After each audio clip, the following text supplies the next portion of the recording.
So we're going to go over the warm-up answers. So for this one, it wants to name each type of quadrilateral, whether it's a parallelogram, rectangle, rhombus, or square, for which statement is true. So for the first one, both pairs of opposite angles, oh, look at that, and that says angels. It should say angles, are congruent. So here, this applies to everything because this is the theorem for a parallelogram, that opposite angles are congruent. So this applies to the parallelogram. It also applies to the rhombus, the rectangle, and the square. Because remember, the definition of the rectangle, rhombus, and square all start out by saying a parallelogram with, and then they give you the specific information. So it's all four. And then the second one, a quadrilateral that's equilateral. Remember, equilateral mean all sides are equal. So that would be the rhombus and the square. So know these properties and what makes each quadrilateral that special quadrilateral, whether it's a square, rectangle, rhombus, kite, or trapezoid. So number 3, given that this is a rhombus, now we learned some properties of a rhombus. We learned that a rhombus has 4 congruent sides. We also learned that the diagonals are perpendicular. We also learned that the diagonals bisect the opposite angles. So since this angle over here is 48, so is this one over here. And since this rhombus is a parallelogram, then I also know that opposite angles are congruent. So that would make this angle over here 48, and this one as well.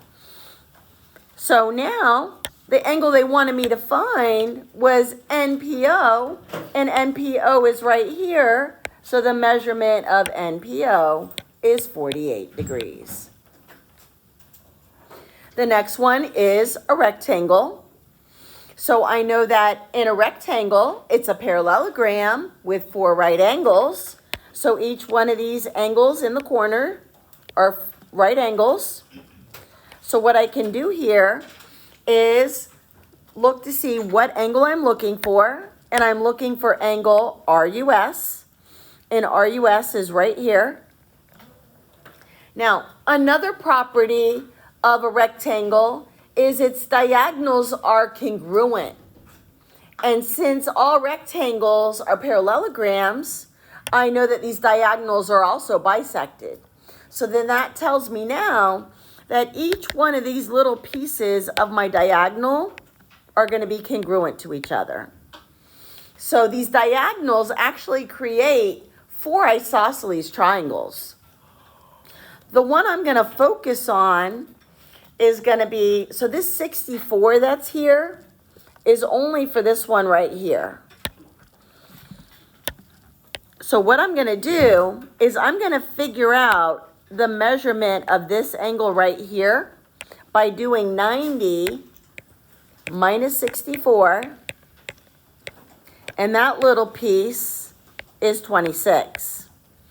And if you recall, when you have an isosceles triangle, because it has 2 congruent sides, it also has congruent base angles. So these angles down here are going to be congruent. So this one's 26 as well. So now what I'm going to focus on is this isosceles triangle, and I'm going to find the measure of the vertex of this angle up here. I'm going to do 26 plus 26, get 52, subtract that from 180, and I get 128. So now this angle that's right here at the top of my isosceles triangle is now vertical to RSU, so the measurement of RSU is also 128. So for 7.5, it wants me to find the measure of angle ADC.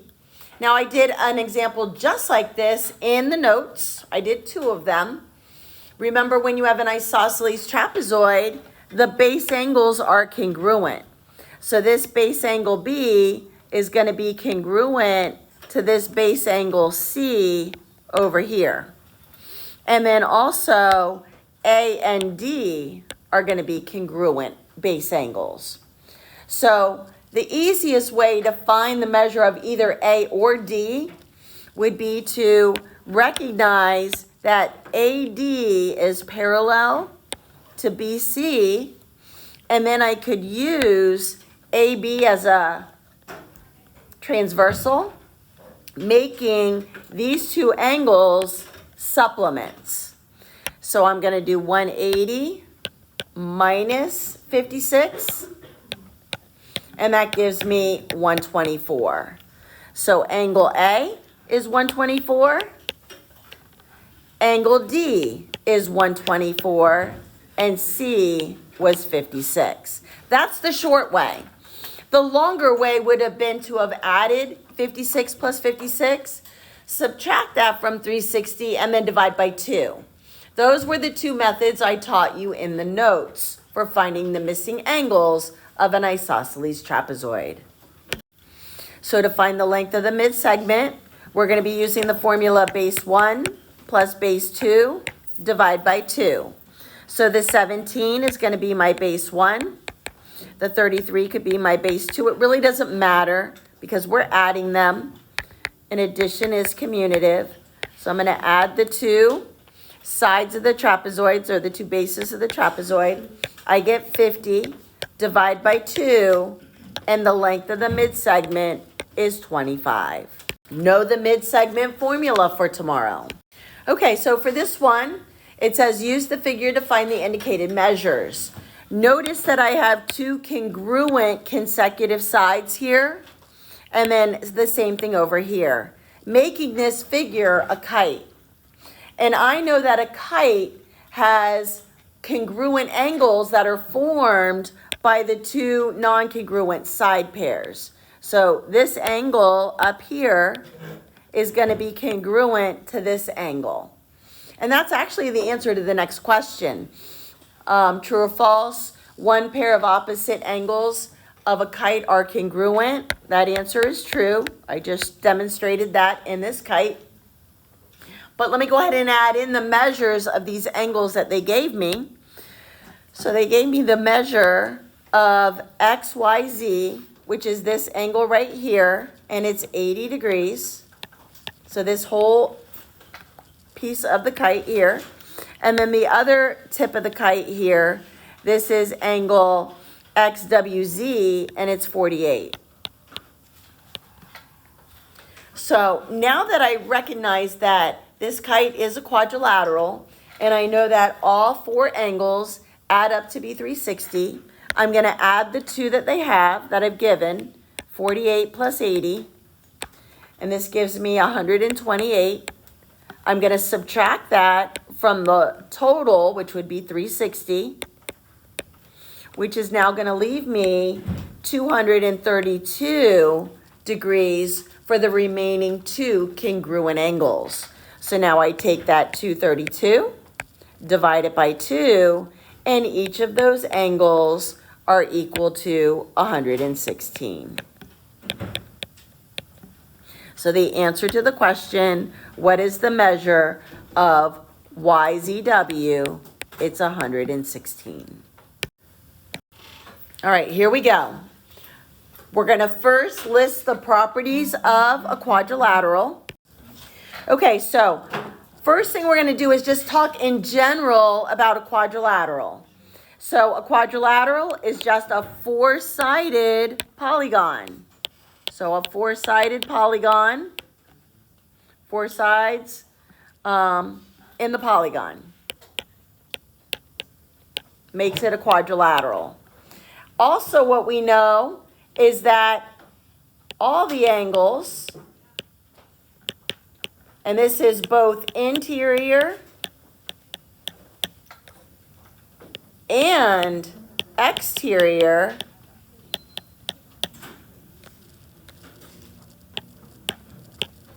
sum to 360.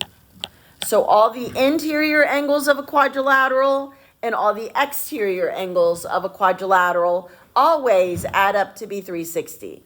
And this is just a general quadrilateral. Now we're going to talk about the specifics of a parallelogram. The first thing I'm going to list is the definition. So the definition states that both pairs of opposite sides are parallel. That's the first property, which is really just the definition. The second one is that both pairs of opposite sides are congruent.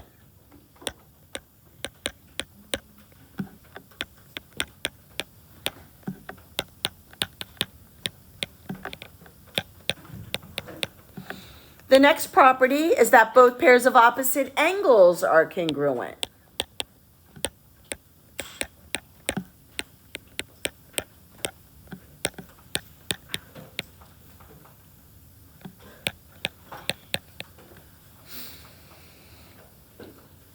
And then the next property is the diagonals bisect each other.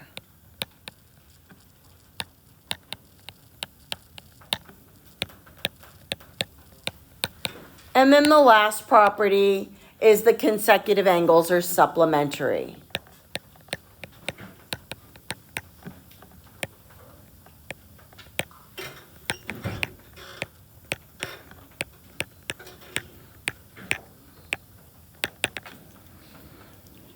And all of this was presented to us in section 7.2. And a picture of a parallelogram could look something like this. So we could have a figure that looks like this. What you would see possibly on it is that both pairs of opposite sides have arrows on them indicating that it's a parallelogram. That would be the definition. And then any other of the properties that you add in. Opposite sides are congruent, or these would be congruent. Opposite angles are congruent. And then show that the diagonals bisect each other. So if I draw a diagonal and another diagonal, and we can tell that they were bisected by the congruency marks. And that would be what a parallelogram could look like. Now let's go ahead and talk about the rhombus. So remember, the definition of the rhombus was a parallelogram with 4 congruent sides. That was the definition. But then we learned 2 corollaries. And the corollaries stated that diagonals are perpendicular. And we also learned that the diagonals, another corollary, bisect the opposite angles.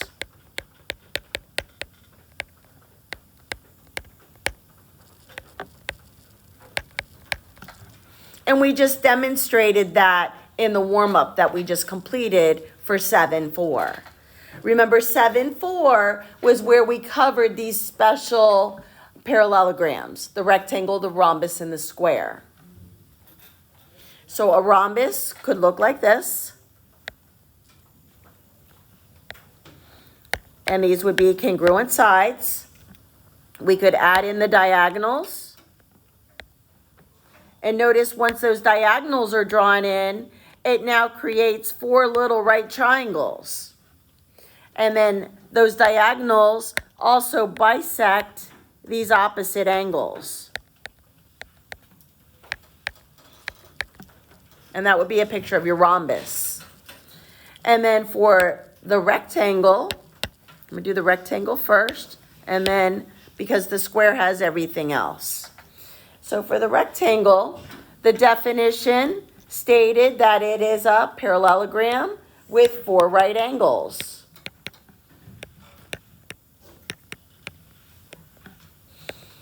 And then we also learned that the diagonals of a rectangle are congruent. So not only are they bisected because they're a parallelogram, they're also congruent and when it's a rectangle. So we draw a picture of a rectangle. So 4 right angles. And then we could draw in the diagonals. And remember, the diagonals have been bisected, but they're also congruent. So that would make each one of these pieces the same. And again, what it's creating are 4 isosceles triangles.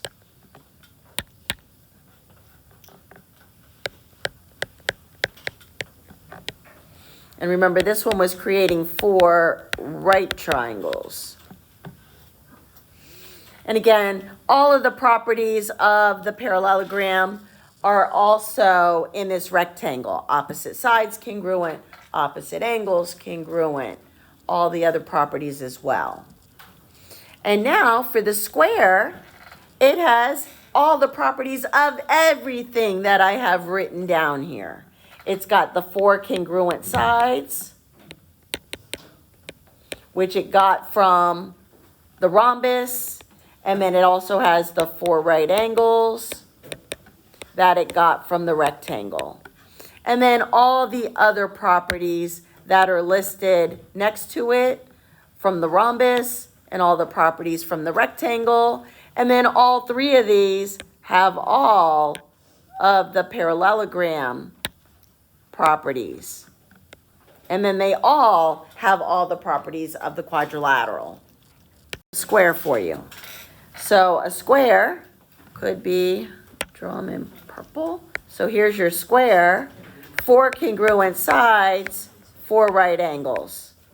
I could also draw in the diagonals and show that they're perpendicular. Go back over the sometimes, always, or never questions that you did in the homeworks. Again, the test questions are true-false, so they're not going to be as hard as the sometimes, always, or nevers.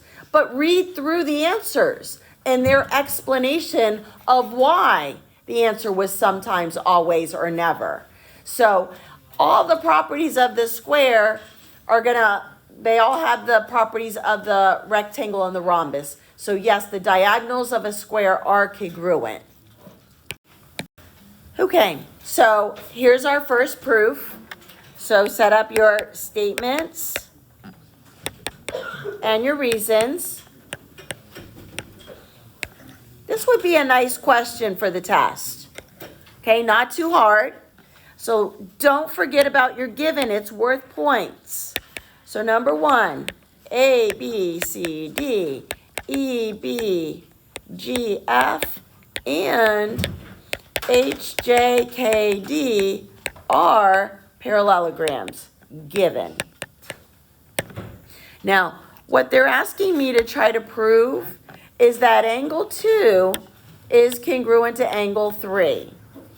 So obviously, this is going to be where I probably, since they told me that this is a parallelogram, I'm going to bring in my parallelogram opposite angles theorem. So what I'm going to state is, in my next statement, I'm going to show that for this parallelogram, the EBGF, that angle 2 is congruent to 1. Then I'm also going to state from this parallelogram, the HJKD, that 3 and 4 are congruent. And then I'm also going to do the same for the ABCD, show that angle 4 is congruent to angle 1 by using my parallelogram opposite angles theorem. So let me go ahead and put that as my second statement. So angle 1, congruent to angle 2, that was from the EBGF. And then angle 3, congruent to angle 4, that was from the HJKD. And then now angle 1, congruent to angle 4, and that was from the ABCD. And the reason why I can make all these statements is by using the parallelogram opposite angles theorem. And I learned this, or I taught this to you in section 7.2. So now I need to start working on getting 2 congruent to 3. Now, if you take a look at these two right here, notice both 2 and 4 are both congruent to the same angle. They're both congruent to 1. So I can now state that 2 is congruent to 4 because they're both congruent to 1 by using transitive. You could also say substitution here, but again, when you did this in the homework, transitive would have been the better answer.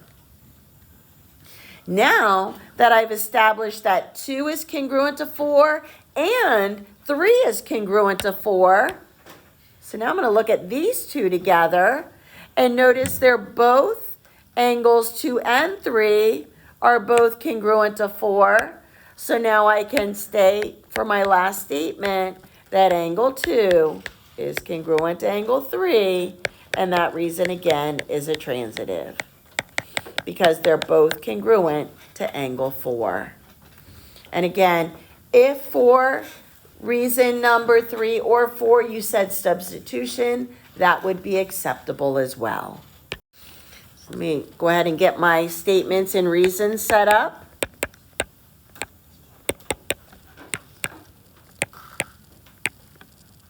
Now, the reason why I said that first proof was probably a nice example of what you'll see on the test tomorrow is I tried to put proofs on the test that focused mainly on the information from chapter 7.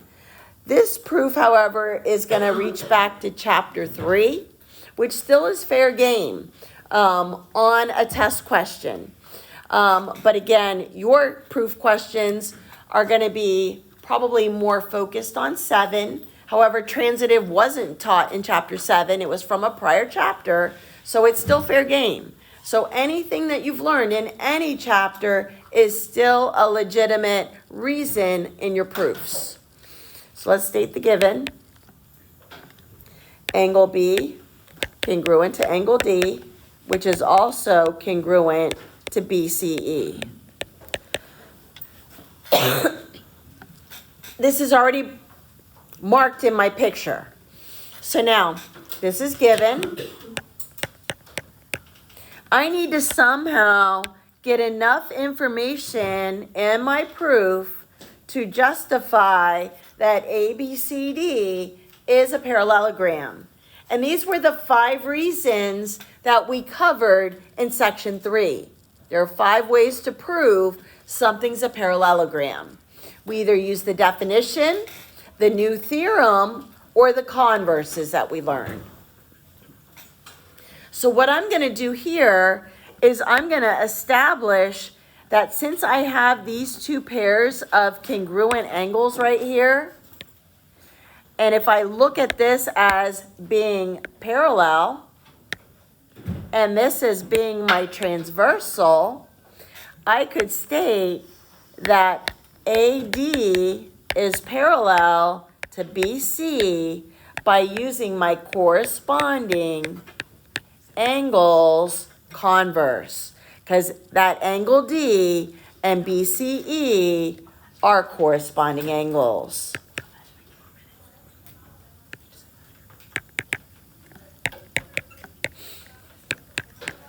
So notice now I have this side parallel to this.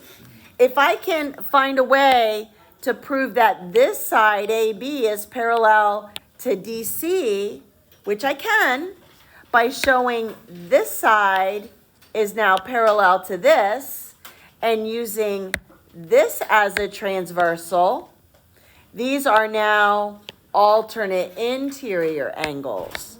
And that'll be my next statement, that AB is parallel to DC by using my alternate interior angles converse.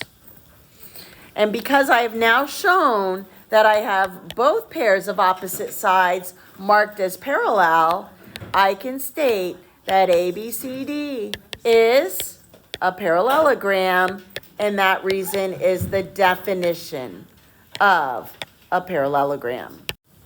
So for the last one, let's go ahead and set up our statements and our reasons.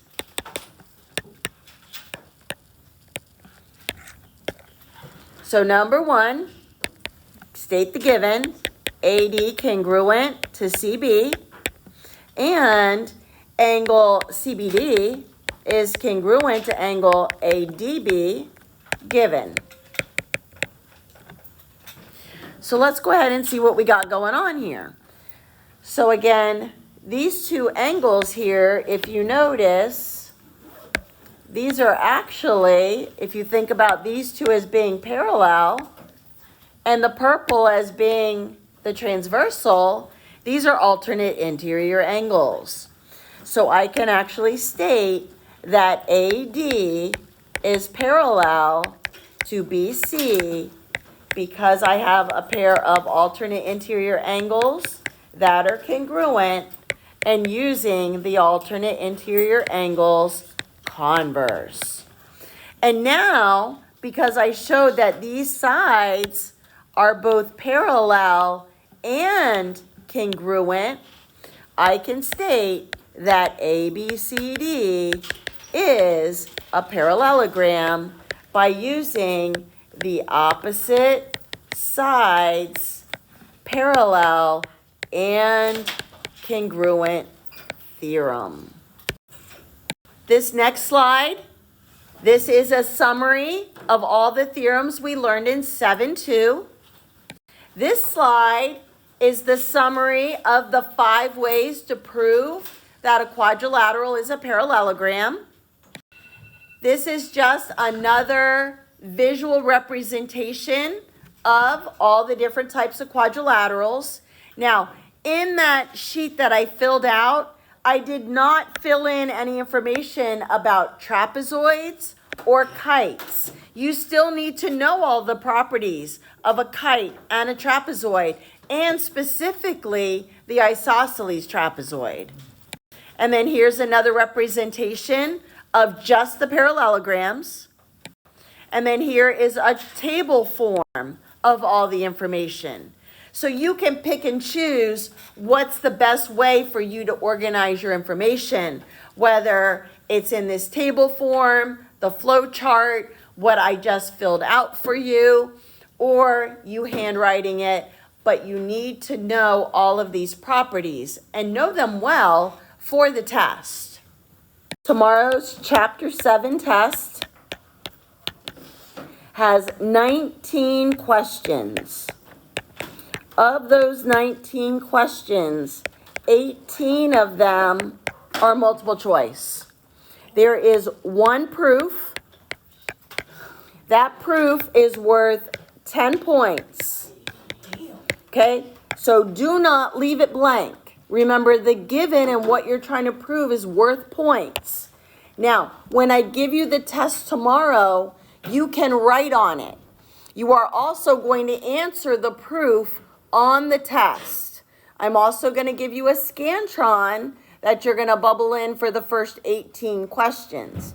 However, the proof must be answered on the test. You can work out all the other 18 questions on the test if you choose, and then go back and bubble it on the Scantron. That's up to you. The proof will be very basic. If you know the properties, you'll be able to answer the proof in 4 steps or less. Now, and again, in addition, this test, the multiple choice, all 18 are not true false.